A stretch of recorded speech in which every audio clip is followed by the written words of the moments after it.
Hey guys, so we all know what it's like to get outplayed. You're feeling good, you got a few kills, and then someone comes in and makes you look like a bot. The entire fight, you're one step behind, and you can't match their pace.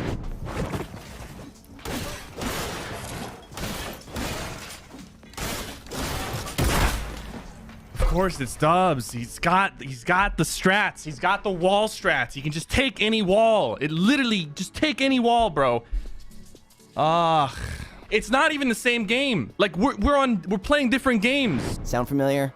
Well, it's something we've all experienced, so don't worry, you're not alone here. Being able to beat good players might seem impossible, but if you can recognize their techniques and know how to take them on, it's not that hard. Today, we're going to explain what you can do to fight against better players, and some tips on how to counter their moves. If you are the sweat in this scenario, then maybe you could use these tips to improve too. So don't go anywhere. Before we dive into it, we'd like to make a small announcement. We're adding a ton of new features to Pro Guides, which include 1. Exclusive guide videos for our Pro members every single day. 2. Pro Pass now grants access to all games, such as League of Legends, Smash Brothers, CSGO, and Overwatch. More free coaching passes and points for InstaPro if you're a Pro member. So head on over to Pro Guides by clicking the link in the description below. Alright, so now that we're done with that, let's get to the fun stuff. Alright, so the reason we wanted to mention this first is that it's so common these days. Most sweats are trying to intimidate you and put you on the defensive right away. They do this by acting extremely aggressive, and that's what you should try to capitalize on. For example, let's take this scenario first. You're boxed up during endgame, and a player stops you from far away. They start taking shots and move in. This is a prevalent scenario that you'll encounter with tryhards. What can you do to win this fight? So you can already tell who's on the offensive here. In the box, you're the one trying to hold your ground while someone is trying to get in. At first, try to take some shots at them and apply as much pressure as possible. That'll make the player think that you're perfect and also make them a lot less confident when trying to push you. If they reach your box, then it's even better for you. Trust me, it might seem like you're at a disadvantage, but you're the one with the upper hand. They can't predict what you'll do next, so it's really easy to catch them off guard. Okay, so first of all, never go for the standard window edit. The player is always expecting you to go for that, and they have the upper hand 100% of the time. Because it's faster for them to pull out their shotgun than it is for you to pull it out after editing, so don't go for that mistake. Instead, let's see how Martaz handles it. Martaz is one of, if not the best box players in Fortnite pubs. Overall, he's good at making good players look like bots. He's so good at using the enemy's aggression to his advantage. This clip clearly outlines that, so let's take a look. So he sees someone coming to his builds and starts by turbo building his wall. This is an excellent way to see how the other player is acting.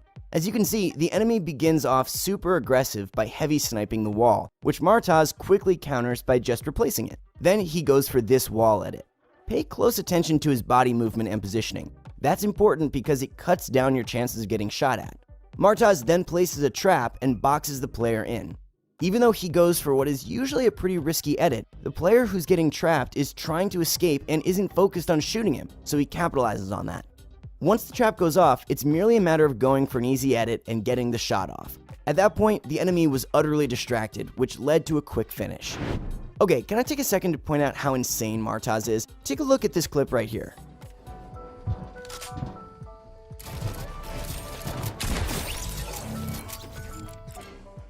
Now that's what I like to call 200 IQ. That was such a creative play. That opponent probably thought he was playing it so well, then gets hit with the bait. The critical thing to note here is how Martaz switched up the entire tempo of that engagement. While he started on defense, by boxing his opponent in and going for something a bit risky, he was put on the offensive, which makes it a lot easier to kill the opponent.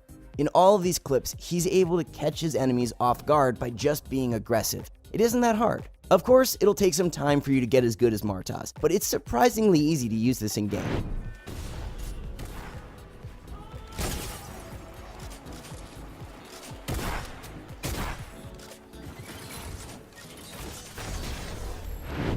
Now, here's something that you can't do in fights. Spend too much time healing. If you're always trying to get a big pot off, the enemy will keep pressuring you.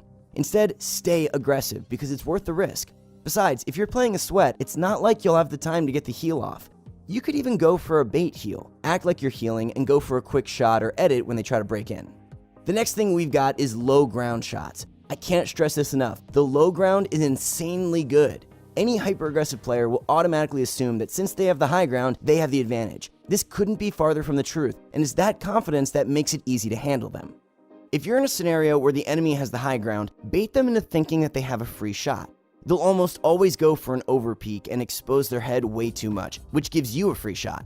It makes sense. If you're the one moving around and jumping, it's going to be tough for them to get a big shot off. They, on the other hand, are exposing their head. If you can get that shot off, the fight is yours to take. After that, you'll probably notice how much more cautiously they're playing. That means that you've become the offender. That's why you need to become an aggressive player and pressure them. The next tip we have on countering is SMG spammers. Getting W keyed is frustrating. It doesn't take any skill, but seems to work so well. There are lots of ways of handling it, but most people still aren't using them. The first method we have is the quick shot. When someone is spamming your wall, they're always expecting you to just turbo build. For the majority of people, that's their only option. But what lots of pro players have been picking up is the quick shot. So what do we mean by this? If someone is shooting your wall, they're not going to be able to replace it, which means that once the wall gets destroyed, there's a small window frame where you can get a shot off whilst replacing the wall. This strategy is so good because it's super unpredictable and minimizes the chance that you take damage. The damage you give by a shotgun shot to the head is way greater than the SMG, AR, or pickaxe that they could possibly get in while you go for it, so you'll always be the winner of the trade. Even though you might have known about this for a while, it's still not very common in this game, so start using it. In fact, we've got another trick that could be even better. Shout out to Martaz for discovering this. Instead of trying to use your shotgun, preemptively fire back with an AR, SMG, or something that can destroy builds and do lots of headshot damage. Right before the wall gets destroyed, lock onto their head and start shooting. The other player probably won't be aiming straight at your head or be expecting you to fire back, so you have some free headshots to get before they can even shoot you back. Most of the time, they'll end up panicking and you can push them. Seriously, this strategy is almost uncounterable. The next thing we've got is also really consistent and will pretty much always result in you having high ground and not taking any damage, but it depends on stable timing. As soon as they destroy your wall, replace it and immediately start building up. They won't have time to take down both your wall and the ramp they'll be walking on, which means that you'll be able to build out quickly. From there, it's a pretty easy fight. You've got the high ground, so play it as if you would any other fight. Don't overpeak as we mentioned earlier. It's also important to note that if you're using this, make sure that your builds are well supported so they don't just shoot them out. Lastly, we've got how to counter overbuilders. Especially in the current meta, everyone is trying to be the next FaZe Sway and use their crazy 90s in game. They don't even care about shooting you. The high ground is all that matters to them.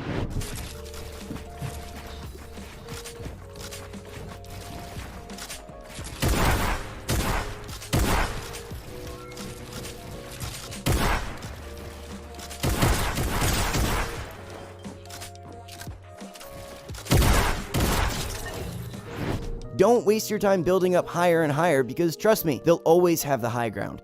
Instead, try dropping down and breaking it. They probably won't realize it and you'll get the easiest kill ever. If you can do it quietly and discreetly, they probably won't hear you, and so what if they do? Then they'll have to spend their materials trying to get down, which allows you to build up and take away high ground, which is the only thing that they know how to play on. While this strategy does work well in solos, it works even better in duos. Just tell your partner to get into a build fight with that player, and while they're building, break it down. For some reason, people have stopped doing this recently, but it's such a reliable strat. Low risk, high reward, baby, that's what it's all about. Alright, so here's a quick summary of what we've learned. Number 1, be the aggressive player. Don't let the enemy intimidate you, and don't waste time trying to heal. And number 2, go for quick unpredictable shots before a wall replaces, or even spray back. Break the structure down instead of going into a big build fight. So to conclude, no one likes playing sweats. They're always using some new strat or building with some crazy technique they just discovered. But they're effortless to kill if you can pinpoint their weakness. The significant takeaway from this video should be, as we repeated throughout the video, it's all about turning their sweatiness to your favor and changing up the tempo of the engagement. If you can do that, then you're guaranteed to win any fight that you encounter. The most important thing to do is not to panic. That's what they want. They're trying to get in your head and prey on you making bad decisions. But if you think it out, they lose that ability. Keep in mind, to accurately execute all these techniques, it's essential to have proper mechanics. The clips that we showed in this video all made use of the tips so well because they were done so correctly. All of them depend on speed and accuracy, so it's good to practice that as well. Do these tips help you guys out, or do you have any other suggestions that you use to kill tryhards? Let us know in the comments section. Also, don't forget to drop a like. It allows us to make more videos just like this one. Thanks so much, guys. We'll see you all out there.